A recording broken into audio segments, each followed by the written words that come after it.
Hola, Earthlings. Welcome to G's Universal Shit Show, episode 2222. What would you do?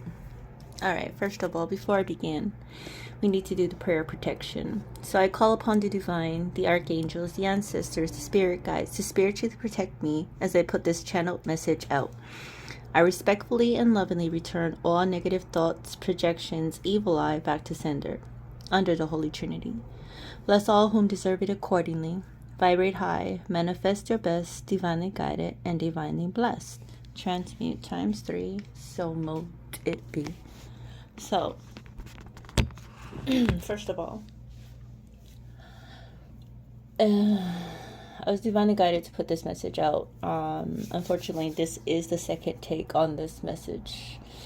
For some reason, I could not recover the original video as far as this message goes. So I had to do a retake, so we'll call it a remix of episode 2222.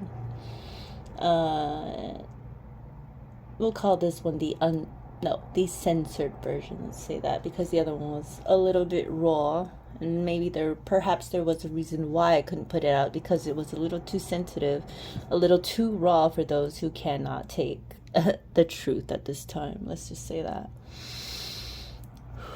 But then again, those who are easily offended are easily manipulated, if that makes sense. Truth and justice, cosmic wild child, metaphysic mystic, I said what I said. Anyway, so to begin this reading, I have already blessed and shuffled these cards and have already set them down.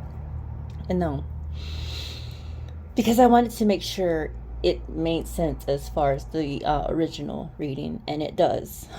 Only a few changes were made, and that was because in the first reading I was a little undecisive and inconcise with it, if that makes sense. So it makes sense because it was just chaotic. The message was not intended for the weak, let's say that, nor was it really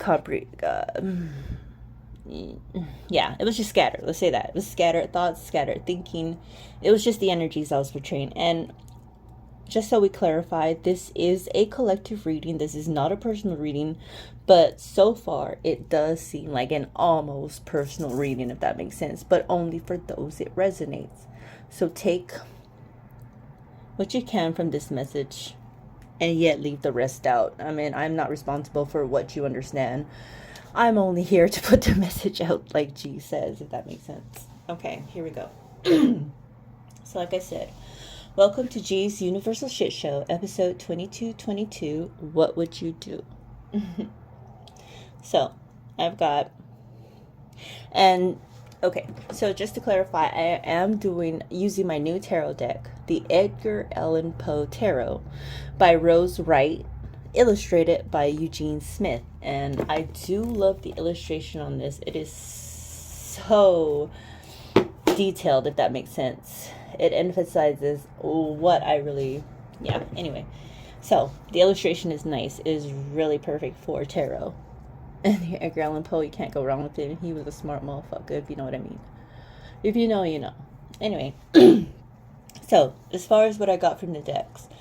So, Ace of Swords, 4 of Wands, 10 of Pentacles, 3 of Pentacles, 5 of Cups, Page of Wands, Ace of Cups, 9 of Swords, 8 of Cups. And I will have a picture depicted in this reading, so you will see a clear understanding of what I am seeing. And 5 of Wands as far as the ending.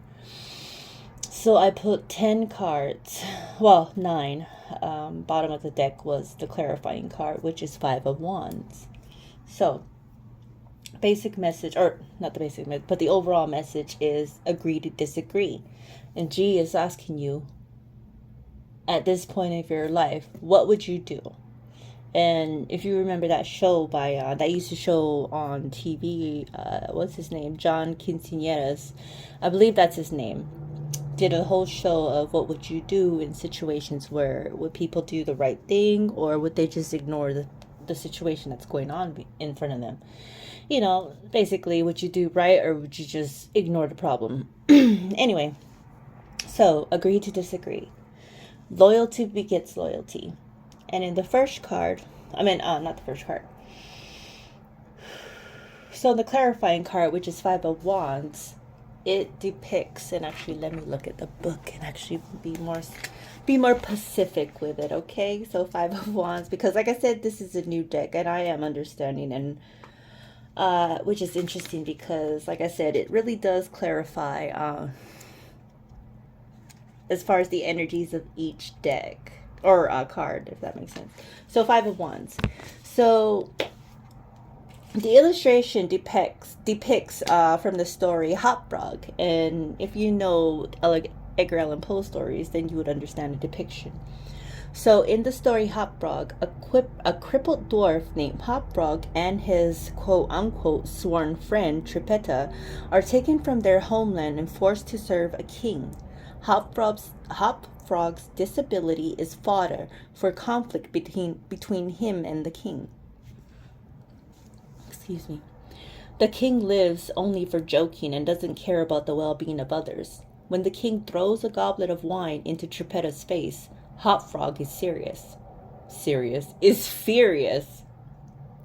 He shackles the king and his ministers with a chain, hoists them towards the ceiling, and sets them on fire.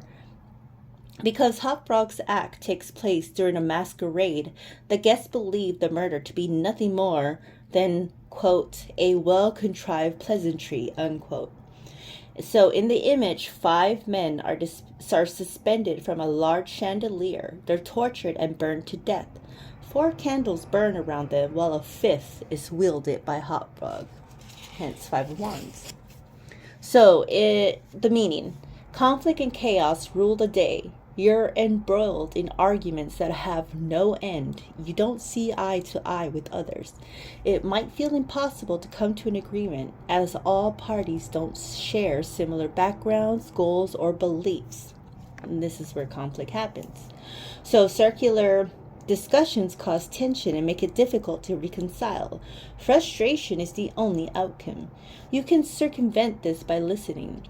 Consider the other's viewpoint before responding. This will encourage others to do the same. At least you can agree to disagree. Exactly. So discord, chaos, struggle, disagreements, conflict, competition, battles, tension, strife. That is the meaning of the 5 of Wands upright. If it was reversed, it would mean avoidance, internal battle, peace, release, agreement, and common ground. Basically the opposite of 5 of in upright. So no chaos. Okay, so makes sense. so Hop Frog. Yes, a story by Edgar Allan Poe. Loyalty begets loyalty. You have to face the conflict within. Don't self-sabotage yourself and let go of your ego. Your ego is not your amigo, you know what I'm saying? We also need to discern and learn to collaborate with others. A job cannot get done without teamwork. Communication is key, and you may run into a few mishaps, but remind yourself why you're continuing. Do it for yourself and the greater good of humanity, because humanity matters. Ensure a smooth execution and watch how the universe works in your favor. Trust. I do agree. Agree to disagree. Let's say that.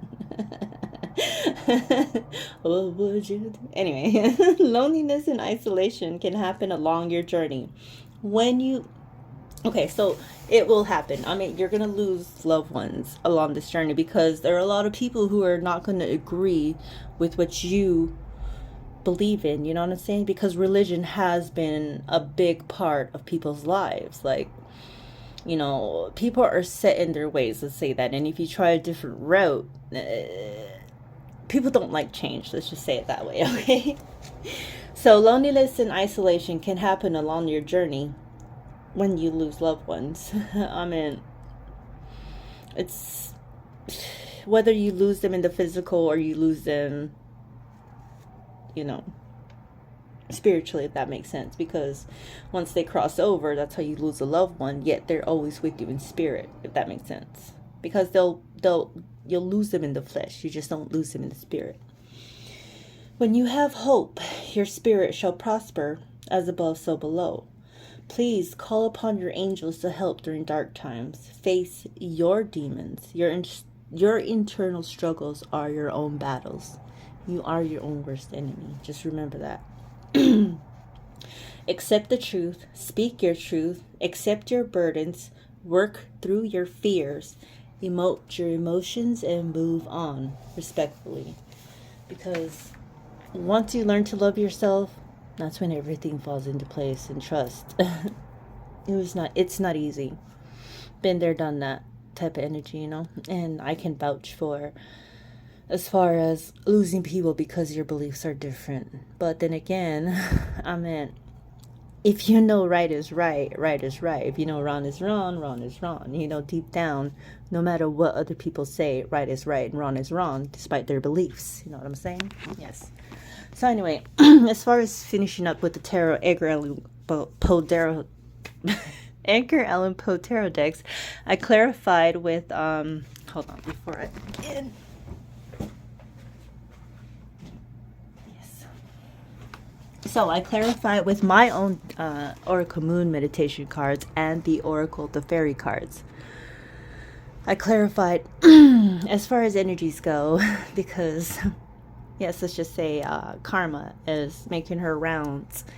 And if you can't tell by what's going on as far as globally with ice, with food stamps, with natural disasters, and I mean that globally, you can see God's work. And God is not playing. It's time for reckoning. It's time for an awakening. It's time to repent. God is done with the bullshit. And the message has been clear. Agree to disagree. Loyalty begets loyalty. Do you believe in G or no? That's what he's asking. Main question, what would you do?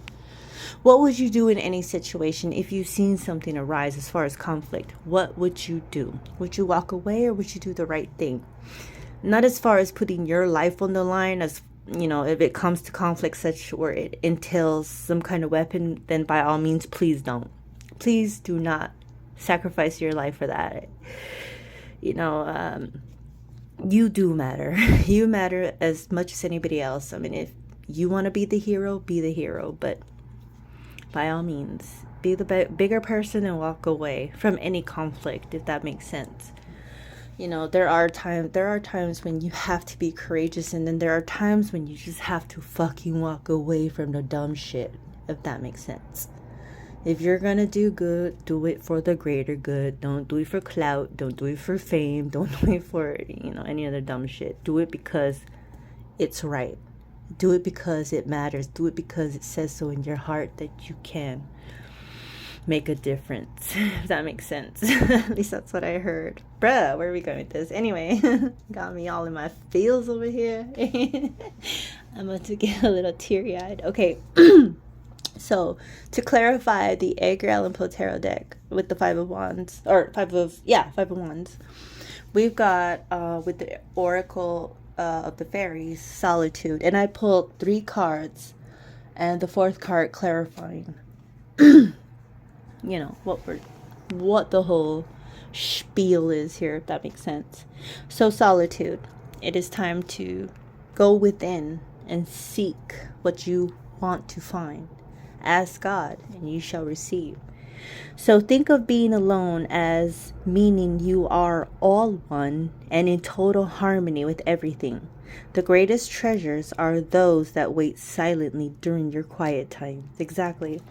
When you meditate, that's when God speaks to you. I mean, God's always speaking to us, but during meditation is when He is the loudest. And take it as you may, call it your conscience, whatever the fuck you want to call it. That is G talking to you, okay? It's your higher self, so pay attention. Wish wisely. Use your wishes wisely to manifest your heart's desires and take practical steps towards making your dreams come true. Exactly. So do the right thing, Don't be deceitful, don't be false, be uniquely you. Ask for help.